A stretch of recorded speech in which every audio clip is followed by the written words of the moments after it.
Hello and welcome to SPM IS Academy. Today we'll analyze important newspaper articles of 18th December 2021.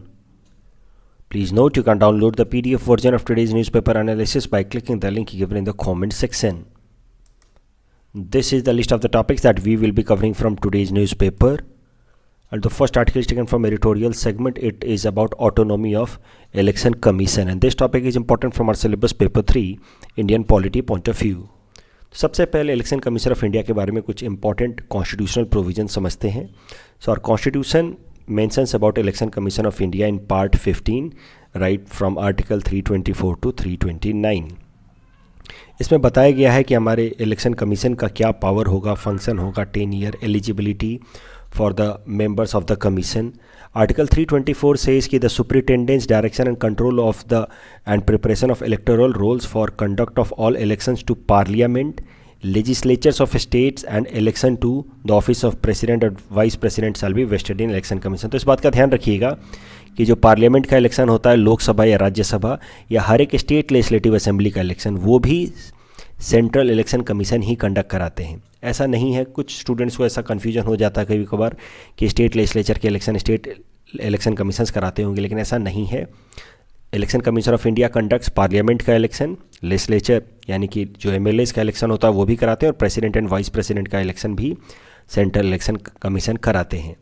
Article 324 sub clause 2 talks about the composition of election commission. उसमें लिखा हुआ है कि there shall be 1 chief election commissioner and any such number of other election commissioners if any as president may from time to time fix. तो मतलब एक chief election commissioner तो होंगे ही, बाकी कुछ इलेक्शन कमिश्नर्स हो सकते हैं चीफ इलेक्शन कमिश्नर को सपोर्ट करने के लिए, लेकिन कितने इलेक्शन कमिश्नर होंगे वो प्रेसिडेंट डिसाइड करेंगे. अगर मौजूदा सिनेरियो की बात की जाए तो हमारे देश में एक चीफ इलेक्शन कमिश्नर हैं and there are 2 election commissioners to assist the chief election commissioner. तो टोटल हमारे देश में अभी के हालत में, अभी के टाइम में 3 इलेक्शन कमिश्नर्स हैं, 2 election commissioner and 1 chief election commissioner. लेकिन हमारे संविधान में कितने इलेक्शन कमिश्नर्स होंगे वो मेंशन नहीं किया हुआ है. That has been left to the discretion of the president. अब करंट कॉन्टेक्स्ट में बात करते हैं क्यों ये आर्टिकल आया है. तो देखिए 2020 से ही, यानी कि पिछले साल से ही प्राइम मिनिस्टर ऑफिस से एक सजेशन बार बार निकाल के आ रहा है कि क्यों ना हम लोग एक कॉमन इलेक्टोरल रोल प्रिपेयर करें. कॉमन इलेक्टोरल रोल का मतलब समझिए. देखिए आपको, जैसा कि मैंने आपको बताया कि पार्लियामेंट या स्टेट लेजिस्लेटिव असेंबली का इलेक्शन कंडक्ट कराता है पार्लियामेंट, स्टेट लेजिस्लेटिव असेंबली का इलेक्शन और प्रेसिडेंट वाइस प्रेसिडेंट का इलेक्शन कराता है इलेक्शन कमीशन ऑफ इंडिया. तो इन लोगों ने अपना इलेक्टोरल रोल प्रिपेयर किया हुआ है. इलेक्टोरल रोल जिसमें लोगों के नाम होते हैं जिसके बेसिस पे वो लोग वोट कर सकते हैं. उसके अलावा हर स्टेट का अपना अपना स्टेट इलेक्शन कमीशन है जो अपने अपने स्टेट में लोकल बॉडीज़ के लिए, यानी कि म्यूनिसिपैलिटी के लिए और पंचायत के लिए इलेक्शन कराता है. उन्होंने अपना इलेक्टोरल रोल प्रिपेयर किया है. अब कुछ स्टेट्स ने क्या किया है कि सेंटर वाला ही electoral roll as it is ले लिया है. तो some of the state election commissioners have taken the center electoral roll as it is, while some of the states have prepared their own electoral roll that is different from that of center's electoral roll. जैसे कि states like Uttar Pradesh, Uttarakhand, Orissa, Assam में local bodies के election के लिए electoral roll अलग है और central election commission द्वारा प्रिपेयर किया हुआ इलेक्टोरल रोल अलग है. तो इसी में डिस्क्रिपेंसी को अवॉइड करने के लिए, क्योंकि कई सारे ऐसे लोग हैं जिनका स्टेट इलेक्शन कमीशन के इलेक्टोरल रोल में नाम है लेकिन इलेक्शन कमीशन ऑफ इंडिया के इलेक्टोरल रोल में नाम नहीं है, एंड वैसे वर्सा. तो इस तरह की डिस्क्रिपेंसी को एड्रेस करने के लिए पिछले साल से ही प्राइम मिनिस्टर ऑफिस ने एक प्रपोजल दिया कि क्यों ना इंडिया के तमाम स्टेट्स में जो इलेक्शन कमीशन ऑफ इंडिया द्वारा बनाया गया इलेक्टोरल रोल है वही अडॉप्ट किया जाए for the state election commissions purpose, यानी कि for the purpose of election of local bodies. तो दोनों, इसी को दिया गया है नाम कॉमन इलेक्टोरल रोल, यानी कि common electoral roll for panchayat, municipality as well as state legislative assembly and Lok Sabha. Same electoral roll prepare किया जाए. अब इसको लेकर के पिछले साल से कई सारी मीटिंग्स हो रही हैं between prime minister's office and election commission के ऑफिसर्स के बीच में. तो ये काफ़ी यूजुअल प्रोसेस है. पिछले साल से इस पर चर्चा चल रही है कि कैसे कॉमन इलेक्टोरल रोल प्रिपेयर किया जा सकता है. उसी दौरान इस साल 2021 में 16 नवंबर को PK Mishra who is principal secretary to the prime minister, top most bureaucrat आप मान सकते हैं, one of the top most bureaucrat. तो PK Mishra is principal secretary to the prime minister office said he released a letter जिसमें उन्होंने कहा कि he wants to have a meeting on common electoral roll, और इस कॉमन इलेक्टोरल रोल की meeting को वो खुद चेयर करेंगे। और इस लेटर को भेजा गया इलेक्शन कमीशन ऑफ इंडिया को, जिसमें लिखा गया कि इट इज़ एक्सपेक्टेड कि chief election commission to be present. अब ये बहुत बड़ी बात हो गई अपने आप में। भाई, प्रधानमंत्री के ऑफिस के प्रिंसिपल सेक्रेटरी लेटर लिख करके भेज रहे हैं चीफ इलेक्शन कमीशन को कि हम लोग कॉमन इलेक्टोरल रोल पे मीटिंग करना चाहते हैं, जिसमें हम चाहते हैं कि आप प्रेजेंट रहें, चीफ इलेक्शन कमीशनर और बाकी इलेक्शन कमिश्नर्स प्रेजेंट रहें। अब ये इतनी बड़ी बात होगी क्योंकि समझिए, इलेक्शन कमीशन ऑफ इंडिया से उम्मीद की जाती है, एक कॉन्स्टिट्यूशनल पोस्ट है, कॉन्स्टिट्यूशनल बॉडी है, इलेक्शन कमिश्नर्स एक कॉन्स्टिट्यूशनल पोस्ट है, तो उनको पूरी तरह से एक ऑटोनॉमी दी गई है, उनको एक आर्म लेंथ डिस्टेंस मेंटेन करना होता है फ्रॉम द एग्जीक्यूटिव्स। चाहे प्रधानमंत्री भी क्यों ना हो, वो इलेक्शन कमिश्नर्स को कोई भी डायरेक्शन, ऑर्डर या मीटिंग के लिए बुला नहीं सकते, क्योंकि इलेक्शन कमिश्नर्स को अपने आप में ऑटोनॉमी दी गई है। तभी जाकर के वो फ्री एंड फेयर इलेक्शन करा पाएंगे, तभी जाकर के election commission as an institution में लोगों का ट्रस्ट रहेगा। तो इलेक्शन कमीशन अपने आप में एक बहुत बड़ी बॉडी है, और उसके जो टॉप मोस्ट मेंबर्स हैं election commissioners, they are holding constitutional post. अभी तक जो भी मीटिंग हुई थी कॉमन इलेक्टोरल रोल के लिए, उसमें इलेक्शन कमीशन के ऑफिसर्स ने मीटिंग अटेंड की थी, लेकिन इस बार मीटिंग में प्रिंसिपल सेक्रेटरी ने लेटर भेज करके कह दिया कि he wants the chief election commissioner to be also present. भाई, इलेक्शन कमीशन के लोअर लेवल के ऑफिसर्स की मीटिंग अटेंड कर रहा हूँ, चीफ इलेक्शन कमिश्नर को आप बुलाना कि आपको ये मीटिंग अटेंड करनी है, ये दोनों बड़ी बात होगी। Executives can not direct election commissioners कि कौन सी मीटिंग में उनको आना है, कौन सी मीटिंग में नहीं आना है। ये बात बहुत बड़ी हो गई। इस पर कई सारे आर्टिकल हाल फिलहाल में आ रहे हैं, इसलिए मैं ये आर्टिकल कवर कर रहा हूँ। फिर हुआ क्या कि जो हमारे चीफ इलेक्शन कमिश्नर हैं सुनील चंद्रा साहब, उन्होंने मना कर दिया इस मीटिंग को अटेंड करने से कि he won't be attending this meeting. उन्होंने मीटिंग अटेंड नहीं की। बाद में एक इनफॉर्मल इंटरेक्शन जरूर हुआ between PK Mishra, the principal secretary to the prime minister and chief election commissioner and two other election commissioners. इनके बीच में इनफॉर्मल मीटिंग जरूर हुई ऑन कॉमन इलेक्टोरल रोल, लेकिन ये जो मीटिंग बुलाई गई थी उसमें चीफ इलेक्शन कमिश्नर ने पार्टिसिपेट करने से मना कर दिया, क्लेमिंग कि it's a constitutional post and no executive authority can ask us to attend और summon us to attend any meeting. हम किसी सरकार के नीचे नहीं हैं, we are an autonomous institution. इस टॉपिक के बेसिस पे ये प्रीलिम्स प्रैक्टिस क्वेश्चन हमने आपको दे रखा है। Please attempt this question and you can submit the answer in the comment section. The next article is taken from international segment. It is about highest civilian award of Bhutan. This topic is important from our prelims exam point of view. Mains में भी here and there आप इसका mention कर सकते हैं international relations के paper में।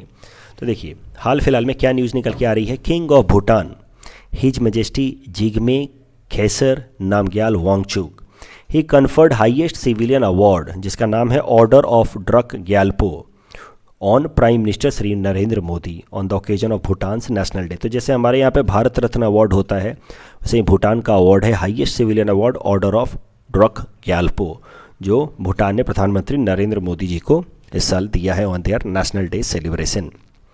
अब मान लीजिए कभी इंडिया भूटान पे सवाल आ जाए इस साल, इंडिया भूटान रिलेशंस की हिस्ट्री बताइए, क्या हाल फिलहाल में इशूज़ हैं, क्या फ्यूचर पॉसिबिलिटीज़ हैं, इस तरह के सवाल आते रहते हैं जीएस पेपर 2 में, इंटरनेशनल रिलेशंस में। वहाँ पे आप एक लाइन कहीं ये मेंशन कर सकते हैं कि हाल फिलहाल में Bhutan while extending its willingness to have good relations with India conferred highest civilian award to Indian prime minister Shri Narendra Modi. एक बार ज़रा ये भी देख लेते हैं कि पिछले 2-3 सालों में कौन कौन से देशों ने हमारे प्रधानमंत्री नरेंद्र मोदी जी को इस तरह के हाईएस्ट अवार्ड्स दिए हैं। ये तमाम अवार्ड जो होते हैं वो दो देशों के बीच में रिलेशंस को इम्प्रूव करने के लिए दिए जाते हैं। तो यूएस ने प्राइम मिनिस्टर नरेंद्र मोदी को दिया था 2019 में। 2019 में prime minister Modi was conferred with legion of merit by US government. This is given by US armed forces for some meritorious conduct. तो नेचुरली प्रधानमंत्री नरेंद्र मोदी जी ने तो यूएस आर्म्ड फोर्सेस के लिए कोई खास एक्स्ट्राऑर्डिनरी सर्विस दी नहीं है, लेकिन ये समझिए कि एक रेस्पेक्ट, टोकन ऑफ रेस्पेक्ट है, या एक तरीके का विलिंगनेस एक्सप्रेस करना हुआ कि हम आपके देश के साथ अच्छे संबंध करना चाहते हैं, इसलिए ये सब अवार्ड दिए जाते हैं। तो legion of merit by US government was given to prime minister Narendra Modi which is generally given to the US armed forces. दूसरा, रसिया ने भी हाईएस्ट सिविलियन अवार्ड दिया था नरेंद्र मोदी प्रधानमंत्री जी को, जिसका नाम है order of saint Andrew award. UAE also gave highest civilian award, जिसका नाम है order of Zayed award. Maldives gave distinguished rule of Nisan Ijuddin, which is highest honor for foreign dignitaries. This was also conferred to our Prime Minister Sri Narendra Modi. The next article from national segment, it is about Maritime India Vision 2030, and this topic is important from our syllabus paper 4 infrastructure point of view. तो देखिए maritime India vision 2030 ये हमारे प्रधानमंत्री नरेंद्र मोदी जी ने release किया है, जिसमें बताया गया है कि आने वाले 10 सालों में हम लोग मैरीटाइम सेक्टर में यानी कि ओशन इंफ्रास्ट्रक्चर सेक्टर में क्या क्या, ओशन या इनलैंड वाटरवे इंफ्रास्ट्रक्चर सेक्टर में हम लोग क्या क्या स्टेप्स लेने वाले हैं, ये सब मेंशन किया गया है मैरीटाइम इंडिया विजन 2030 में। और जो मैरीटाइम इंडिया विजन 2030 होगा, it will supersede Sagar Mala initiative. Sagar Mala initiative पहले लाया गया था भारत सरकार द्वारा हमारे पोर्ट इंफ्रास्ट्रक्चर को डेवलप करने के लिए, इनलैंड वाटर कनेक्टिविटी को डेवलप करने के लिए। अब उसके ऊपर एक नया विजन ला दिया गया है maritime India vision 2030 which will supersede Sagar Mala initiative. इस मैरीटाइम इंडिया विजन 2030 का मेन ऑब्जेक्टिव होगा कि हमारी शिप बिल्डिंग इंडस्ट्री को स्ट्रेंथन करें, हमारे इनलैंड वाटरवेज या मैरीटाइम वाटरवेज को स्ट्रेंथन करें और टूरिज़्म को प्रमोट करें, खासकर क्रूज़ टूरिज़्म को प्रमोट करें इंडिया के अंदर। इसमें कुछ इंपॉर्टेंट जो स्टेप्स लिए गए हैं जो हमें एग्जाम पॉइंट ऑफ व्यू से याद रखने चाहिए अंडर मैरीटाइम इंडिया विजन 2030। देखिए मैरीटाइम इंडिया विजन 2030 पिछले साल ही अनाउंस कर दिया गया था। मैं आज इसलिए कवर कर रहा हूँ क्योंकि इसमें कुछ इंपॉर्टेंट स्टेप्स लिए गए हैं। तो कुछ इंपॉर्टेंट स्टेप्स जो हमारे एग्जाम पॉइंट ऑफ व्यू से इंपॉर्टेंट है उनको एक एक करके देखते हैं। That has been taken under maritime India vision 2030। तो पहला इंपॉर्टेंट स्टेप है eastern waterways connectivity transport grid project. It is very important project because it aims to develop regional water connectivity between Bhutan, Nepal, Bangladesh and Myanmar. तो कभी भी अगर इन देशों के बीच में सवाल आ जाए इंटरनेशनल रिलेशंस वाले पेपर में, या फिर इस तरह के सवाल आ सकते हैं कि इंडिया हाल फिलहाल में कुछ स्टेप्स ले रहा है जहाँ पे हम पाकिस्तान को साइडलाइन करना चाहते हैं साउथ एशिया में। We want to develop a cooperation among the south Asian countries except Pakistan. उसमें कई सारे इनिशिएटिव्स लिए गए हैं जैसे कि BBIN और भी कई सारे इनिशिएटिव्स हाल फिलहाल में लिए गए हैं जहाँ इंडिया जो है वो पाकिस्तान को बिम्स्टेक, इंडिया पाकिस्तान को आइसोलेट कर रहा है, नेगलेक्ट कर रहा है इन साउथ एशिया रीजन और बाकी सारे कंट्रीज़ के साथ वो इंटीग्रेट कर रहा है। वहाँ पे आप इस प्रोजेक्ट का मेंशन कर सकते हैं कि now India is looking forward for connectivity, water connectivity with Bangladesh, Nepal, Bhutan and Myanmar. Though Myanmar is not a South Asian country, it is part of South East Asia, बाकी तीनों साउथ एशिया कंट्री हैं। तो India is looking forward to develop a water way connectivity with Bangladesh, Nepal, Bhutan and Myanmar.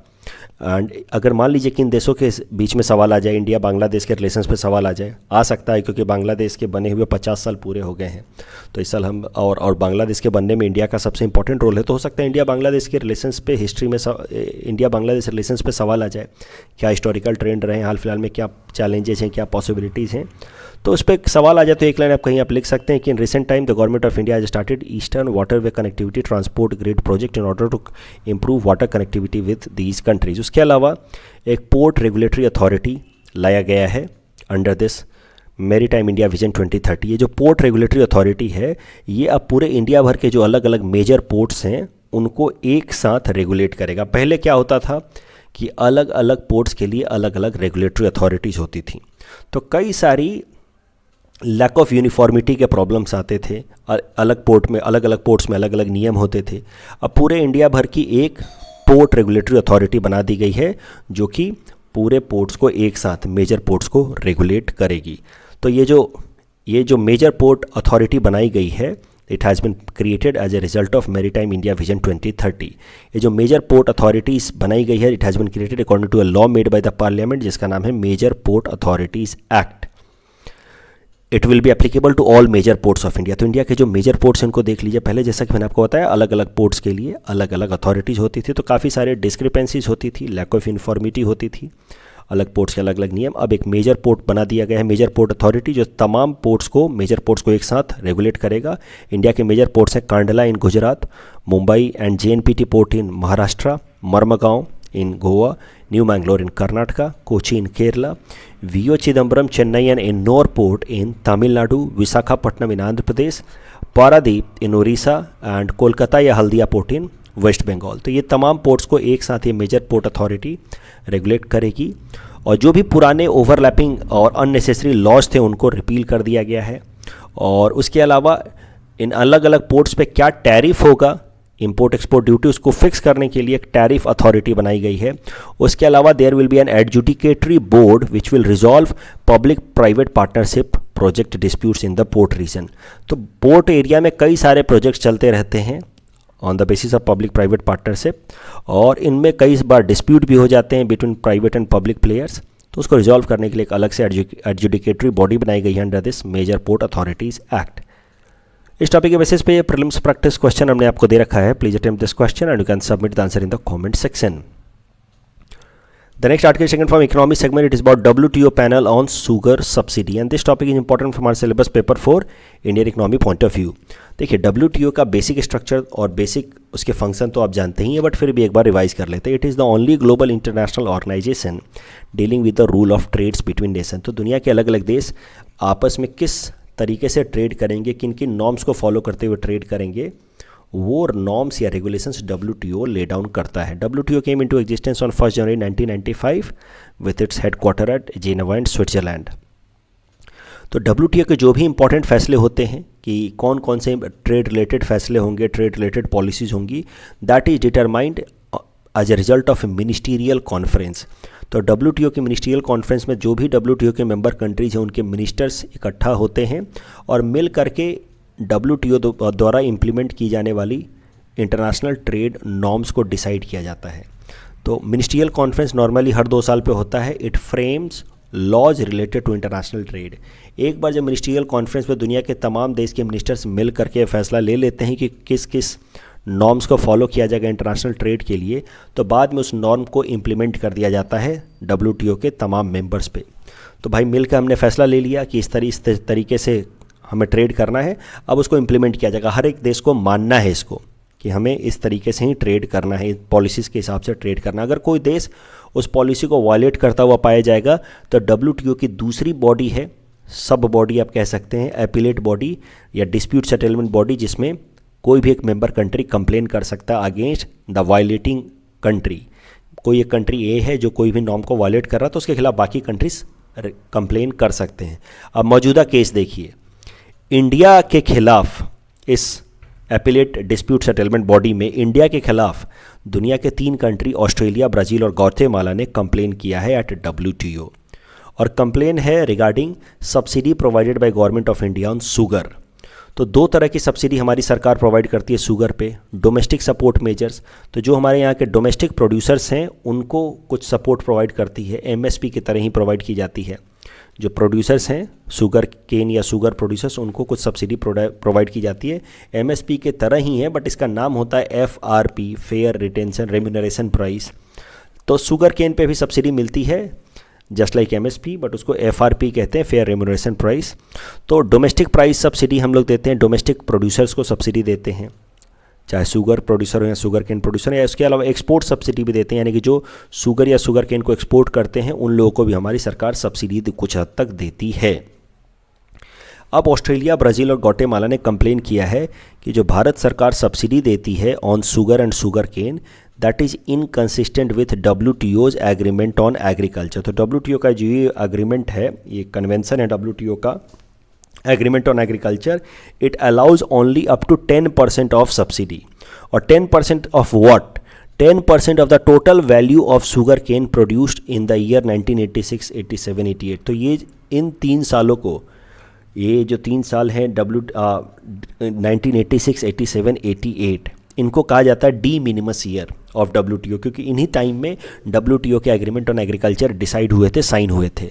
तो इन 3 साल के अंदर on an average एक साल में जितना शुगर केन प्रोड्यूस हुआ, उस शुगर केन की जो मॉनेटरी प्राइस थी, यानी कि उसका जो भी मॉनेटरी वैल्यू था, उसका 10% तक भारत सरकार सब्सिडी दे सकती है on this domestic support measures या फिर एक्सपोर्ट सब्सिडी मेजर्स। उससे ज़्यादा हम सब्सिडी नहीं दे सकते हैं as per agreement on agriculture. तो मान लीजिए उस साल 1000 किलोग्राम शुगर केन बना और एक शुगर केन जो है वो 100 रुपये पर केजी का है, 1 केजी शुगर केन जो है वो 100 रुपये पर केजी का है।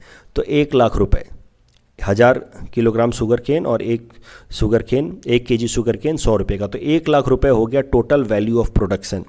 और 1 लाख रुपए का 10% यानी कि 10,000 रुपये तक हमारी सरकार सब्सिडी दे सकती है। उससे ज़्यादा देगी तो it will be considered as violation of agreement on agriculture.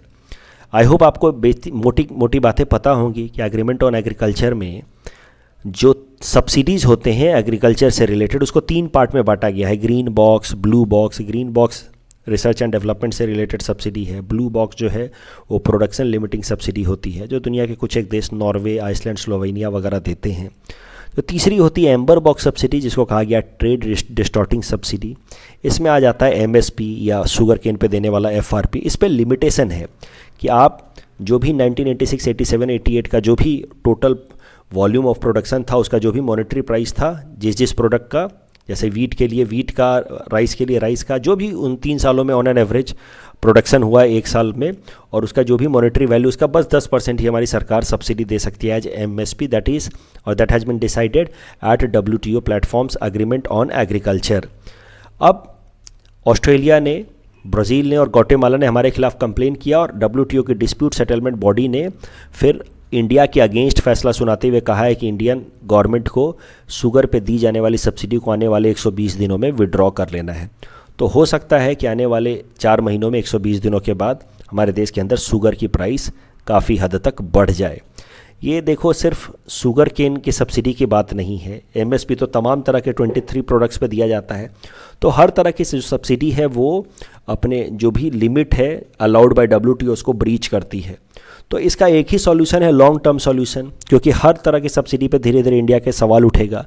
एक ही लॉन्ग टर्म सॉल्यूशन है कि rather than giving benefit to the farmers through MSP, the government should give benefit to the farmers through income based support scheme like PM Kisan. भाई MSP पे आप support मत दीजिए कि हम आपका इतना फूड ग्रेन खरीदेंगे, उसके बदले में आपको इतना पैसा देंगे। एमएसपी भी एक तरह का सब्सिडी स्कीम हुआ कि फार्मर से आप महंगे दामों पे फूड ग्रेन खरीदते हैं, तो एमएसपी पे आप सब्सिडी ना दे करके फार्मर्स को सीधा सीधा उनके अकाउंट में कुछ पैसे ट्रांसफ़र कर दीजिए, इनकम बेस सपोर्ट दे दीजिए, जैसे कि PM किसान में 6,000 रुपये दिए जाते हैं। The next article is taken from Assam segment. It is about Skill University in Assam. This topic is important from our syllabus paper 6 Assam issues point of view. तो आपको एक बात पता होनी चाहिए, पहले भी मैंने न्यूज़पेपर आर्टिकल में कवर किया है कि असम के अंदर एक स्किल यूनिवर्सिटी खोली जा रही है in the Darrang district at the Mangaldai region in the Darrang district.